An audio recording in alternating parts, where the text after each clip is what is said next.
appreciating him enough, I guess. No. Tony Romo spent the entire season cheering on his younger and cheaper replacement. Returned to football this week as a backup. Yesterday, he gave a very emotional concession speech of sorts. Take a listen. To say the first half of the season has been emotional would be a huge understatement. Getting hurt when you feel like you have the best team you've ever had was a soul-crushing moment for me. You see, football is a meritocracy. You aren't handed anything. You earn everything, every single day, over and over again. You have to prove it. That's the way that the NFL, that's the way that football works. A great example of this is Dak Prescott and what he's done. He's earned the right to be our quarterback. As hard as that is for me to say, he's earned that right. I think you all know something magical is happening to our team. I'm not going to allow this situation to negatively affect Dak or this football team by becoming a constant distraction. I think Dak knows that I have his back, and I think I know that he has mine. I don't. What was that? Not sold on the heartfelt emotion? It's like when Tim Tebow did a press conference for a backup quarterback. Well, you know, this is a little different because this was necessary. This was his opportunity, as I told you and predicted on this show, through the sequences, this is how it would evolve. It would come to a place where he can own the narrative.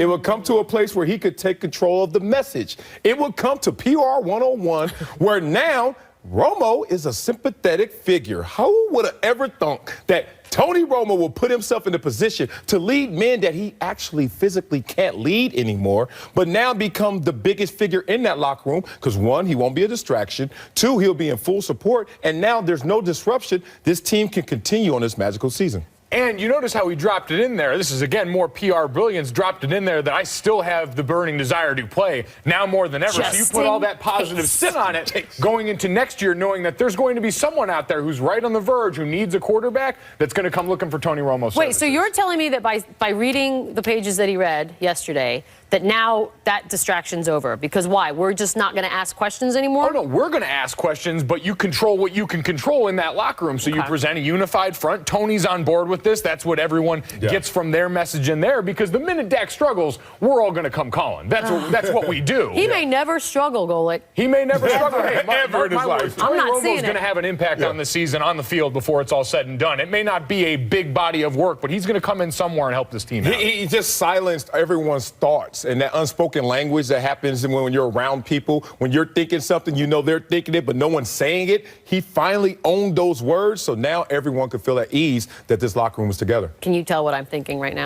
Do you want to move on? Let's talk college football. No. According to NFL insider Ian Rappaport, Oklahoma D lineman Charles Walker, who has missed the last month of the season with a concussion, decided this week he's leaving the program in order to prepare for the 2017 NFL Draft. Now, the decision elicited anger from Sooners defensive coordinator Mike Stoops, who said, quote, "Quitting on your teammates is hard to take as a coach. That's everything we stand for. Our commitment to one another, and for whatever reason that wasn't there for him. You can't have guys coming and going. It's not fair to the players that are on the team if they're not committed to the team." Does that seem fair to you? Hell no. These double dirty talking hypocrites that are coaches in the college ranks, they get away with murder. They go around and in disguise of opportunity, they try to say sell commitment, which means, hey, you, free education and an opportunity to go to the next level, but you got to come through us. While you make nothing in that process, we will make, as this guy will make, $850,000, Mike Stoops. How you doing? And then your big boy over there, Bob Stoops, making $5.5 million. What does that say? Does that say 5.5? And then somehow Charles Walker walked away with donut from this. The biggest problem about it is, and this is where I flip it on coaches, is where's your commitment, Mike Stoops? Where was your commitment when you left Oklahoma to become the Arizona head coach? When you went into somebody's room, their living room, and said, hey, come to my university, I'll be here. And as soon as you get there, oh, I got to go somewhere else. Better opportunity. Why can't the players do the same? Oh, yeah, one side side's allowed to pursue what's in their best interest. But the minute this guy, who's got now a couple of concussions on his record, wasn't sure if he's even going to be ready to go for the rest of this season. We make such a big deal about the injuries stacking up in football and guys retiring a little early when they get all this money. They also want to get to that money quicker when they've got the opportunity. You take care of the people that take care of you. He is responsible for taking care of himself and his family when it comes to these matters. This isn't a new thing. And the biggest problem I have with all this is that if you're Mike Stoops, you coming out there and saying that now gives the license to all of the Oklahoma fans and everyone else to come out here and jump on this kid's back. If you come out and say he made a decision that's best for him, we wish it wasn't so, but we move forward now with the rest of our team, you quell some of that. There'll always be a little bit, but now you've just given everyone free reign to start dogging this kid. I don't understand how in good conscience you can, as an adult who cashes a check twice a month, really look at this situation and say, I really wanted this kid to forego his safety concerns just to come play again for us for free. Or if he's going to forego any safety concerns, which he clearly has, but he's going to try to do it for profit later because this is his one shot to make a living at this game. And it's just by the way, before all of you whine and complain about, well, the education is the value. It's like a $35,000 education. So relax. And relax. I love it. I love it. All those I'm angry options. at that story. All right. We got some hoops. We do have some hoops. Last night, Cavs-Raptors locked in a tight game. Late in the fourth, Kyle Lowry called for that foul. He didn't agree with the call, slammed the ball down, which went off his foot and then into the stands, which, of course, is an immediate tech. Of course. I mean, why wouldn't it be, right, Marcellus? Is that deserved, it did? Absolutely. One, by the letter of the law, of the rules, I should say, in this case. And two, you can't lose your cool and expect the consequences to go away. You know, you get mad at home, you punch the wall. Guess what the wall says? You big dummy. Guess what? I might break your hand. And in this situation, when you throw the ball at the ground and your foot meets it and it kicks it out of bounds, guess what? You big dummy, you're going to get a tech. And that's just that simple. Well, when you punch that wall, you got to answer to somebody else, too. I had a situation like that where Dad lost his cool at home, put a little hole in the wall. All of a sudden, he's got to answer to Mom. So in this case, Kyle Lowry's got to answer. Damn, Greenberg. What'd you do that day, dude? Hey, oh, man, let me tell you what. That's been 16 years of that built up into that wall. But in that case, now Kyle Lowry has to answer to his teammates because that's the bad timing award. They're getting ready to play Golden State on the back-to-back doubleheader right now. When you're trying to assert yourself in this league, you can't afford for that because even about the letter of the law, it's the intent. You said he lost his cool. It just happened to happen in a way that necessitates a tech off that. Don't you do this. Accidentally. But it is no accident. No one forced you to throw it. So if I'm quietly angry, and then it accidentally hits the foot and goes off, like I'm getting punished for something that I was trying to quietly keep to myself. And you're a guard. Like, be a little more accurate with the dribble. Oh, my God. Exactly. I will say it's a little different than what we were arguing yesterday with the Westbrook and the kick, and it wasn't, that was not on purpose and all of that. But this is not natural. I feel like human error should be here to say, oh, you know what? We saw that. It was not your intent. But that's not a natural reaction. No, that is anger that has now been displaced. Natural. What did Will Ferrell say? We can't have anyone freaking out. We got to keep our composure. Didn't do that. I'm just not good at this then. We got some Jeers. I like this guy. Just his name. I actually know nothing about him. Miles Bridges. Look at actually, you know what? After this, I like him too. Well, Miles Bridges bricks. It's when you love that new camera angle. You're like, He actually didn't have much of a chance. He didn't get as high as I thought he did. He tried. Bowling Green. Never ends well. Lattimore! Where's the shot? By the way, we as humans are stupid. Kegs. Yeah, We're just, they're like, hey, do you want to do something that's going to make you look like a fool? Yes! I thought you were supposed to chug something before you got exactly. Maybe she already did. Cheating. And 3 Jeers for a rapper, Lil Yachty, because he owns... Lil Yachty. Yachty? Yachty, like a yacht with E. I just saw him perform. Yeah, I just saw him perform on Monday night. How many yachts does he have? He got a little boat, he says. He got a little boat. He's working up to a yacht. He's in the water. You can't call yourself Yachty. You gotta be He's aspirational. Leave him alone. Coming up, which portly player will be that dude's dude this week? Hey, look now. I'm not done saying They're not all portly, are they? No. At least I am. This is Sports Nation. Sports Nation is presented by Toyota. Let's go places.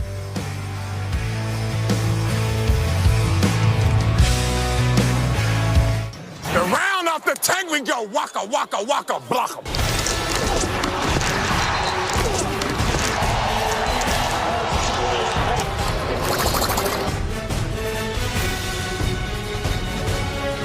Okay, big dog, okay. Let's go, baby. It's time for Dat Dude's Dudes. Here's Michelle Beadle and Dat Dude. Are you saying around the tank we go? Round of the tank we go. Waka, waka, waka, blocka, blocka. Shout out to Mystical and Master P. That's one of their songs. Absolutely, shout out. Little Yachty. Little Yahtzee. This is Dat Dudes Dudes, everybody's favorite part of the show. We know. What's the segment about? Oh, it's about the unheralded. It's about the underappreciated, the guys who really make these highlights, not just the guys who get all the attention. So, you know, you go somewhere, some popular restaurant, you see the people sitting at the best table. Yep. Not that guy. The guy who's still in line trying to be seated. That's Dat Dudes Dudes. And let's start off with... He's us. Honorable mention. This is my man Frank Clark of the Seattle Seahawks. Not portly. Not at all. Nope. Very stout. And let's talk about that's an exorcism. We're going to see him lined up at the right defensive end position. You see him fighting, you see him struggling, but you see him also making a play. Let's see how he makes this. This is a 4-point stance. Shout out to Hugh Douglas. And he comes up, his first move is a speed move, and look at the trajectory. Look at the lane he's trying to sell offensive lineman on. But what he turns that into is a speed to power move. So now he's not only hands inside, he's inside his body. That's an exorcism right there, because you are dead, brother. But now the offensive lineman puts on their brakes, not just any brakes, the emergency brakes. So that stops his progress in the moment. Now, this is what coaches talk about, effort. You got to go out there, and he's fighting for position. Tom Brady, in this moment, step up into the pocket. You stepped up a little too late, allowing my man Frank Clark to go out there and get the sack. In that situation, Tom Brady is saying, I'm sorry, offensive line. I had an opening. I had a passing lane. I didn't step up fast enough into it, allowing for the sack. Does he buy them watches? He buy them watches, Foot Locker, Under Armour, everything he got. Forgiven. So the third place person today? Third place, we have my man from USC, Porter Gustin. Porter. Look at this, the Terminator. You look at Porter Gustin, this is a beast right here. Lined up, right defensive end position. Look at that situation, that double team. Doesn't matter to Porter because he goes in for the sack. Let's see this right now. Now, he is first coming off the line of scrimmage, analyzing the pass rush, realizing a double team is coming. Amazing. This is a guy in college who already is scanning the field, and he's selling that move. I'm going outside. I'm going outside. Selling those peanuts and that popcorn. Oh, yum. However, now look at those feet. 2 feet on the same plane, that means breaks. That means he's stopping, but they don't know that. So they're going to continue to block him, and he sells the outside move with the spin move, puts his hand on the chipper, his offhand on the offensive tackle to lock his arm, allowing him to propel to the quarterback and allowing him to go in for the sack. Amazing mental and physical attributes showed by Porter Gustin on that play. It's like a Westworld shout out with the robot stuff. It was big. It was real. I know you have no idea what I'm talking about. Nope, Lil Yachty. Silver medalist, please. And in second place, see, I can get you back. Let's go to my man Trey Flowers of the New England Patriots. You just got to wiggle. And sometimes you get what you want out of it. Lined up at the right defensive end position, turns the corner. Russell Wilson, take a seat. All because of what Trey Flowers did on this play. First thing he does is comes off with the dance move. That's the stutter step. What does that do? That throws the offensive lineman's timing off with his punch. Next thing he does, he beats the offensive lineman to the punch with his left hand, his stab arm. And then from there, look at this chop. He collapsed that outside arm. Once you do that, the edge is yours, brother. What a tremendous chop and power. But most sacks occur below the waist. Look at that hip turn. Look at that hip bend. Now it's square, allowing him to go downhill. And Russell Wilson, you're just in the way of my greatness. Got to bring him down, and that's what Trey Flowers did. Amazing play. That hip turn. A lot of people see all the moves. Oh, that's pretty. That's cosmetic. That is pretty. What's real is when you can do that. When those hips turn, when the hips turn like that, that's when you go make a play, baby. That's rock bottom.